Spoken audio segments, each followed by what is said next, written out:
বন দপ্তর সূত্রে খবর, দলসিংপাড়া চা বাগান সংলগ্ন গোপাল বাহাদুর বস্তিতে বৃহস্পতিবার মাঝরাতে ভুট্টা খেতে ঢুকে পড়ে এক হাতির দল।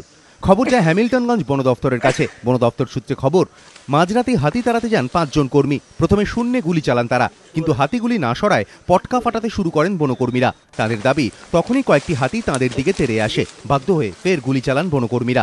তখনই পিঠে গুলি লাগে রতন কুমার দে নামে ওই বনকর্মীর। হাসপাতালে নিয়ে গেলে তাকে মৃত বলে ঘোষণা করেন চিকিৎসকেরা।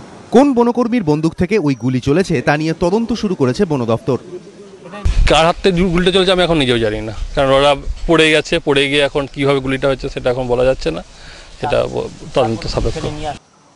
নিরপেক্ষ তদন্তের দাবি তুলেছে মৃতের পরিবার। সত্যি মিথ্যা কি আমরা জানি না, এটা যারা ডিপার্টমেন্টে স্টাফ ছিলেন ওখানে ডিউটিতে তারাই জানেন। ঘটনাটা ভালোভাবে হয়, তদন্তটা হয়, সেটার জন্য আমরা। বনকর্মীদের সিপিএম প্রভাবিত সংগঠনের দাবি, উন্নত পরিকাঠামো না থাকার জন্যই এই ঘটনা।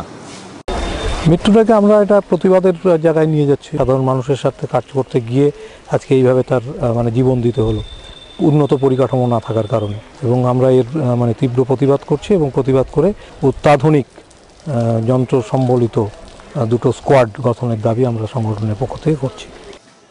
এদিন দুপুরে বাড়িতে নিয়ে যাওয়া হয় ওই বনকর্মীর দেহ। বনকর্মীদের সিপিএম প্রভাবিত সংগঠনের হুঁশিয়ারি, বন দপ্তরের পরিকাঠামো উন্নত না করা হলে শুরু হবে বড় আন্দোলন।